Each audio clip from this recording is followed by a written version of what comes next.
O NEB 2025, vamos para a questão mais difícil dessa prova, né? Mas vou te mostrar como resolver essa questão de uma maneira simples e didática. Só que você precisa se atentar a alguns conceitozinhos. Vamos para a leitura da questão. Você já percebe que a figura é estranha, né? Bem atípica do que você tem ali quando você imagina um corpo num plano inclinado, né? Aqui você já está percebendo a presença de uma força externa atuando aí no próprio plano inclinado e a gente vai ver o desdobramento lendo junto. Ele fala que tem um corpo de massa mzinho, né? E tem um corpo que é o próprio plano inclinado. Tá vendo? O de verde e o de azul, vou me referenciar dessa forma, né? O de verdinho, ele tem uma massa mzinho, né? Ele já disse aí na questão que o corpo 1, que é o pequenininho ali, o verde, é a massa mzinho. E o corpo azul, que é a própria ladeira, né? O plano inclinado, ele vai ter uma massa mzão. E aí, professor, não vai dar o valor, não. Não, vai dar não. E aí a questão você já percebe que ela é toda algébrica, tá bom? Então ele segue aí com o corpo deve ser mantido em repouso. Importante que você saiba e perceba esses trechos da questão, sabe? Porque talvez isso aqui seja o ponto de dúvida. É mantido em repouso. E você para tudo, porque você não está vendo que é um corpo que está parado. Analisar ele como se estivesse parado, do jeito que você está pensando inicialmente, era como se não tivesse força nenhuma, ele estaria parado. Isso é um conceito de estar em repouso. Uma outra coisa é o que foi dito na questão. Ele está em repouso em relação ao plano inclinado. Está em repouso em relação ao outro corpo é a mesma coisa de falar que você está com a mesma aceleração. De novo, se esse corpo grandão aqui, ó, ele tiver uma aceleração de 5 para a esquerda por conta da ação da força, a nossa aceleração do corpo pequeno também é para a esquerda e tem que ser 5. Entendeu que está em repouso em relação ao outro corpo? É a mesma coisa de dizer, anota no seu caderno aí no cantinho, que está em repouso em relação ao outro corpo é estar com a mesma aceleração do outro corpo, na mesma direção e sentido, tá bom? Então, isso é um ponto. Talvez o principal aqui dessa questão, mas tem mais. Ele fala, para isso é necessário utilizar um cabo ideal, paralelo à face, só está narrando a figura, né, do plano inclinado, e aqui eu acho importante também destacar que não tem atrito, tá? Não tem atrito em lugar nenhum, nem aqui no chão, tá vendo? E nem aqui na superfície. Ótimo, facilita bastante, porque com atrito essa questão seria mais complicada, né? Se aplicarmos no plano inclinado uma força horizontal e constante, o sistema é acelerado para a esquerda. Olha, mais uma vez ele deu a dica, ele fala que o sistema é acelerado para a esquerda. E isso valida aquela ideia de que para estar em repouso, né, que eu disse aqui antes, ó, está em repouso em relação ao plano inclinado, 2, é o mesmo que afirmar que o sistema está acelerado para a esquerda. Os dois corpos estão acelerados para a esquerda, que é para onde eles vão, tá bom? Vamos deixar assim uma seta aqui, que tal? Mostrando que eles estão juntos, se movimentando para lá, com a aceleração para a esquerda, tá bom? Agora, talvez um ponto também muito importante ser destacado é esse aqui, ó, que ele fala, admitindo que o corpo 1 não perde o contato com o plano 2. Não perder o contato é o quê? Então aí você precisa imaginar o que estaria acontecendo. Se não tivesse força, certo? Se não tivesse força, aqui esse bloco 1 estaria em contato com a superfície, você concorda? E o fio estaria cumprindo a sua função de estar sustentando esse equilíbrio ali. Mas quando você começa a movimentar esse corpo 2 aqui, juntamente com um que está sobre ele, quando você começa a aplicar uma força, a cada vez que essa força aumenta, a tendência desse corpo 1 é se desprender. Para pensar, imaginar, se você aumentar, vai chegar um ponto que a força vai ser tão elevada que esse corpo 1, ele tende a perder o contato. Então, quando ele fala aqui na questão, na literatura aqui da questão, qual é o limite máximo dessa força? Olha a palavra, a máxima força que você pode aplicar para que o corpo não perca o contato, é como se ele estivesse fazendo um trocadilho dizendo assim: calcule o maior valor da força para que o contato seja praticamente nulo. Entendeu? O limite máximo da força para que ele não perca o contato é exatamente o momento em que ele já está praticamente sem contato.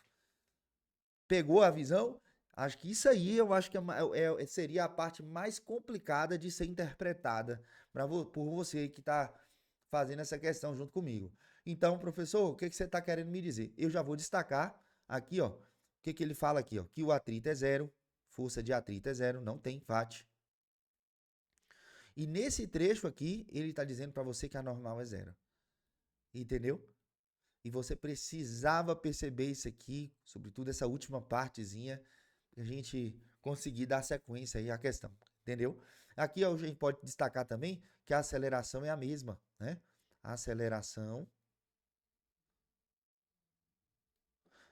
é a mesma. Porque você podia achar que ele estava em repouso, então a aceleração é nula, errou. A aceleração é a mesma dos corpos, né? A aceleração dos corpos é a mesma. Professor, e agora o que a gente faz? Agora a gente vai fazer aquele sistema cartesiano. Você pode chamar de outro nome, né? Porque você precisa de referenciais aqui. Me digam para onde esses corpos estão se movendo.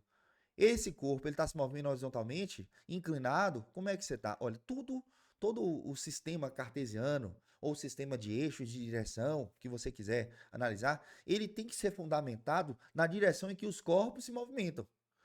Entendeu? Prioritariamente. Isso aqui não é uma regra, não. Na verdade, é só uma dica para você, porque você pode ver outras resoluções por aí, mais estranhas, né? Já que aqui dá margem para tanta resolução, eu queria te dizer o seguinte: olha para o corpo 1, entendeu? Olha para o corpo 1. Você está vendo que ele está numa ladeira e que ele está inclinado. Mas a sustentação dessa questão, o pensamento que você tem que ter é de onde e para onde ele se movimenta. Você concorda que ele se movimenta nessa direção horizontal? Então a ideia aqui, ó, é perceber esse sistema desse jeito, ó, horizontalmente, para onde, numa direção sempre que ele aponta. Aqui também, ó.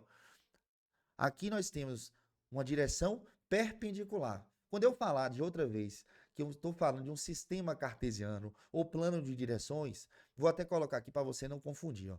Essa direção aqui é a direção paralela ao movimento. É uma direção importante para a gente. Paralela. E essa direção aqui é uma direção perpendicular ao movimento. Então, o sistema cartesiano é nada mais do que desenhar uma projeção, né, um esqueletozinho de quais são as direções que interessam a você dentro de uma situação. E quais são elas? Sempre a direção paralela ao movimento, sempre a direção perpendicular ao movimento. Aí você começa a desenhar as forças que você lembrar na situação. Você lembra que tem um peso do corpo 1? Foca no corpo 1, tá? Olha, você tem um peso para baixo. Você lembra que tem o fio aqui, ó? Então você sabe que tem a força tração no fio, certo? A força tração no fio. Aqui você já percebe que a força tração, ela saiu da direção que te interessava, não é? Você percebeu que a direção que te interessa é a direção paralela e também a direção perpendicular. O peso é uma força que está enquadrado, ela está bem na direção perpendicular, deixa ele quieto. Mas a tração está nessa direção? Não. Então você já tem um problema para resolver. Você já viu aquelas questões que você decompõe o peso em Px e Py? Você decompõe aquele peso Px e Py porque no plano de direções, vou te mostrar aqui, eu vou voltar para a questão, mas te mostrar. Ó. Você não ficar viajando aí, ó. Quando você tem uma questão assim, sabe? Uma típica de plano inclinado, em que você tem um corpo aqui, ó. Você percebe que não tem nenhuma força externa atuando em nada. Nessa situação, que você entende que o corpo ele vai se movimentar na direção da ladeira, aquele sistema de direções, ou sistema cartesiano, ele fica desse jeito aqui, ó, paralelo ao movimento e perpendicular ao movimento. E é por esse motivo que você, quando desenha o peso, ó, apontando para baixo, lembra? O peso fica para baixo. Aí eu vou perguntar para você, o peso está na direção paralela ao movimento? Não. Está na direção perpendicular ao movimento? Não. É por isso que você decompõe. Aqui você é obrigado a decompor. Então o peso sai de cena, certo? O peso sai de cena, ó. Opa. O peso sairia de cena, ó. A gente faz assim, ó. E aí decompõe ele. Uma vem para cá, joga na direção paralela, chamamos de PY. E uma outra vem para cá e você chama de PX. O Px e o Py são, na verdade, decomposições do peso, porque o peso não estava enquadrado no plano de direções da sua questão. Vou além, né? Se você tivesse uma questão de um pêndulo, e aí você estivesse falando de um pêndulo, ó, tá vendo? Nessa posição aqui é fácil. Nessa posição aqui também é fácil. E se tivesse aqui, ó, um pêndulo numa posição inclinada, certo? E se tivesse aqui um pêndulo numa posição inclinada? Estou te mostrando para você aprender as coisas. Aí, nesse caso, né, que você sabe que o pêndulo ele ia descrever um movimento assim, ó, né? Ele ia vir para cá. Quando ele está nessa posição, você sabe que tem um peso apontando para baixo, não é isso? Uma força peso apontando para baixo. E você sabe que tem uma força tração apontando para o fio. Lembra disso, né? Mas a pergunta aqui é outra. Você precisa entender que qualquer questão de dinâmica, fazendo ou não fazendo, existe esse pano de fundo, que é o plano de direções. Aí, nesse caso aqui, você também ia ter que fazer um plano de direções. Qual seria o plano cartesiano aqui? Seria uma para cá, na direção paralela ao movimento, certo? E outra perpendicular ao movimento, que seria bem aqui no fio. Aí, nesse caso, eu vou lhe perguntar de novo. Qual das forças estão enquadradas no plano, no sistema de cartesiano aqui? A tração. Então ela vai ficar quieta. Mas o peso, ele está enquadrado? Não. Então é por isso que você também vai ter que decompor. Gente, assim, é simples. Todo mundo que estiver fora do plano de direções vai ter que decompor. Então o peso, ó, você ia fazer uma projeção aqui e outra projeção aqui. Entendeu? Ia desaparecer com o peso, ia botar um px para um lado e um py para o outro, sempre com a mesma finalidade de colocar as forças de maneira organizada no sistema cartesiano, ou, como eu disse, plano de direções. Quais são? Plano horizontal, ou seja, plano paralelo ao movimento do corpo, onde eles tendem a se mover, e o plano perpendicular ao movimento dos corpos. Entendeu? Porque essa é uma regra geral. Eu sempre brinco com os alunos como se isso aqui fosse um simulador. Esse sistemazinho que eu fiz de lápis aqui é como se fosse um simulador, isso aqui fosse um botão, e a gente tem que mentalizar isso. Quando a questão for muito mais, quando a questão elevar o nível de dificuldade, esse plano de direções, ele passa a ser praticamente obrigatório, né? Principalmente em questões que ele rotaciona o corpo. Essa ideia aqui que está acontecendo não só no pêndulo, como também na ladeira. Ele rotacionou o corpo. Aqui ele fez uma espécie de mistura em um corpo que se encontra no plano horizontal e no outro que está numa ladeira, tentando se deslocar ali. Nessa hora, você tem que criar o plano de direções, certo? E é esse plano aqui que a gente desenhou. Vamos desenhar todas as forças, aí você deve estar pensando, professor, então desenha a força normal, a normal seria aqui. A normal, como você já viu nessa questão, ela é zero. Então, eu vou pedir a você a licença que eu não vou fazer a normal, tá? A normal, ela deixa de existir. Ela deixa de existir. Por quê? Porque ele falou que o sistema não tem força normal, ele falou que o sistema está sem apoio. E aí você deve estar pensando, verdade, só tem essas duas forças atuando no objeto no momento em que essa força passa a ser máxima. Se a gente olhar agora para os dois corpos, vamos lá, olhar para o sistema. O primeiro olhar que você tem que ter é para essa força aqui, ó. Você vai olhar para essa força e eu lhe perguntar, essa força está atuando em quem? Se eu fosse olhar para essa força, está atuando em quem? Aí você pode falar no corpo 2. Perfeito, ela está puxando o corpo 2. Mas você consegue perceber que o corpo 2, ele carrega consigo o corpo 1. Então essa força, ela está puxando o sistema. Então respondeu certo quem colocou aí, ó, no cantinho, assim, olhando para essa força. Eu ia pensar, essa força é igual à massa total do sistema, certo? A massa total vezes a aceleração. Entendeu? Porque, olha só, esse corpo, essa força, ela tá puxando é todo mundo, ó. Que se eu perguntar quem essa força tá puxando, ela tá puxando todo mundo. Primeira coisinha que você tinha que saber é isso aí, ó, que a força vai ser igual, eu já posso colocar aqui para você, que essa força é igual à massa total. Que é a massa total? Mzão, que é a massa do corpo 2, mais Mzinho, multiplicado pela aceleração. Meus amigos, é simples, né? A gente precisa encontrar essa aceleração para fechar essa questão. Entendeu? A gente precisa achar essa aceleração para fechar a questão. A própria estrutura aqui já está praticamente pronta. Quando você encontrar a aceleração, o equivalente dessa aceleração, a gente vai desempatar todos esses itens aqui, ó. Tá vendo? Se gravidade apareceu, mas vai ser tangente, cotangente, secante. Vem cá, então vamos lá, como é que a gente vai fazer? Agora a gente vai analisar olhando para o corpo 1. Foca agora somente no corpo 1. E eu preciso que você faça essa análise tanto paralela quanto perpendicular. Que tal a gente pode até colocar assim para facilitar o entendimento de alguns, ó. A parte paralela é a parte horizontal da coisa, né? E a parte perpendicular seria a parte vertical. Vamos falar assim para facilitar a sua vida. Então, horizontal e vertical. Analisando horizontalmente aqui as forças que estão atuando no corpo 1, quais são elas? Você fala, não estou vendo. Ah, é porque você não decompôs ainda a força-tração. A força-tração, ela precisa ser decomposta, ó. Vamos fazer o pontilhado. A gente vai separar ela aqui, ó, em duas.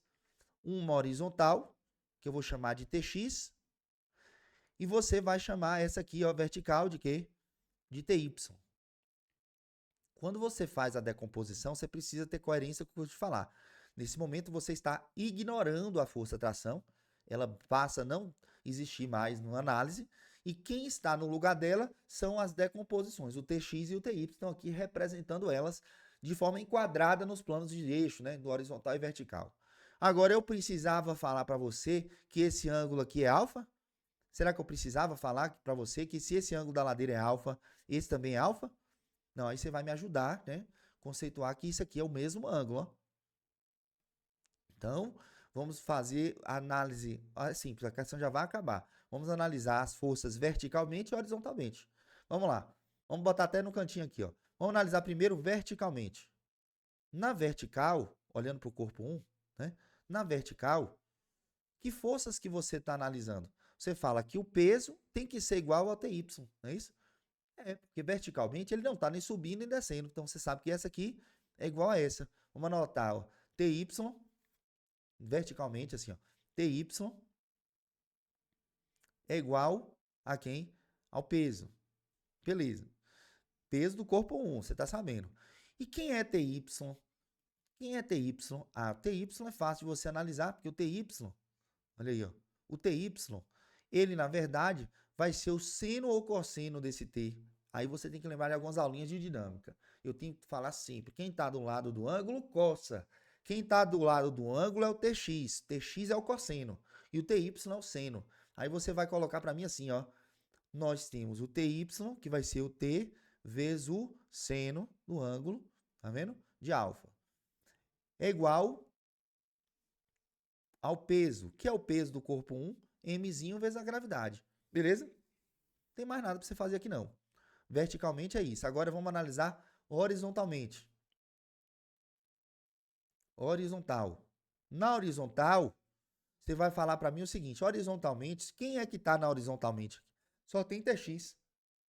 E TX é a força que tem que estar apontando na direção que o corpo se movimenta com essa aceleração aqui, ó. Então, TX é a própria força que está na direção do corpo, só tem ela. Vai ficar quem? TX é igual a massa vezes a aceleração. Beleza? Mas como é que você calcula TX? Fácil, porque se TY é o T vezes o seno, o TX vai ser o T vezes o quê? Vezes o cosseno, que é igual a massa vezes a aceleração. É essa aceleração aqui que a gente está buscando, gente.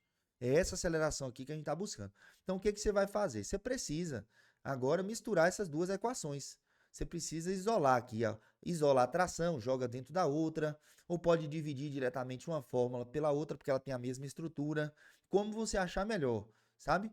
Eu vou até fazer de um jeito mais rápido aqui junto com você, eu vou dividir uma expressão pela outra. Por que que eu posso fazer isso, professor? Porque elas são idênticas, mas se você quiser fazer por substituição, faça aí, isola a tração e joga dentro da outra que vai dar certo também, tá? Então, mas eu vou fazer desse jeito aqui para a gente ganhar tempo, ó. Eu vou pegar essa fórmula, vou até copiar aqui, ó, Ctrl C, tá vendo? E Ctrl V aqui, ó. Estrutura, aqui é a mesma coisa, ó. Ctrl C, Ctrl V. Tá vendo essas duas equações? Então, vou jogar uma dentro da outra, ó. O que que eu fiz aqui com vocês? Eu vou dividir. Peguei a mesma estrutura e fiz isso aqui, ó, que eu vou fazer, ó. Você pode fazer no seu passo a passo aqui, ó. É dividir uma expressão pela outra, tá vendo? Vamos dividir uma expressão pela outra. Então, quando você faz essa estrutura, você, lógico, você percebe que você vai cortar a tração e vai cortar a massa.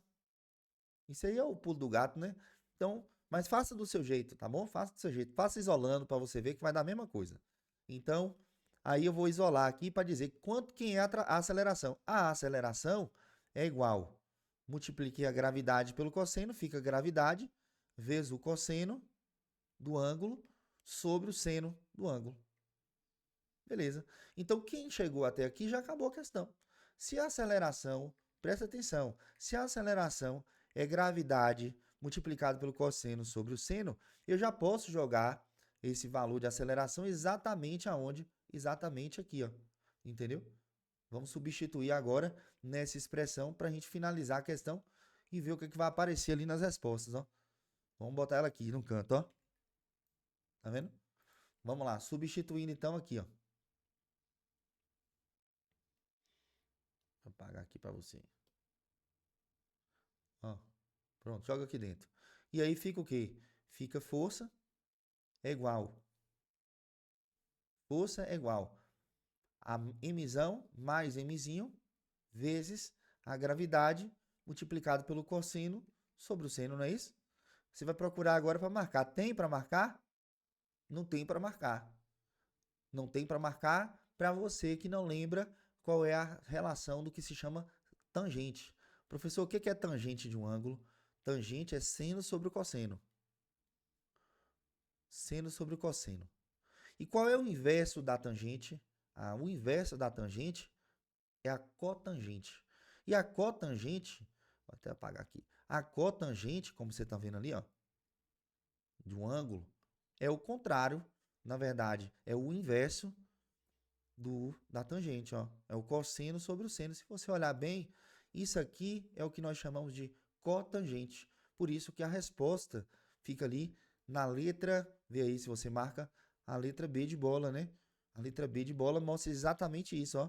Aqui nós temos a cotangente do ângulo. Fechamos aí o gabarito de mais uma questão bem difícil ela, viu? Para você. Espero que você tenha compreendido toda a dinâmica de resolução, que tenha expandido a sua percepção desse sistema de eixos, plano de eixos, não só para essa questão, mas também outras semelhantes. Beleza? A gente fica por aqui. Valeu, bons estudos aí para você.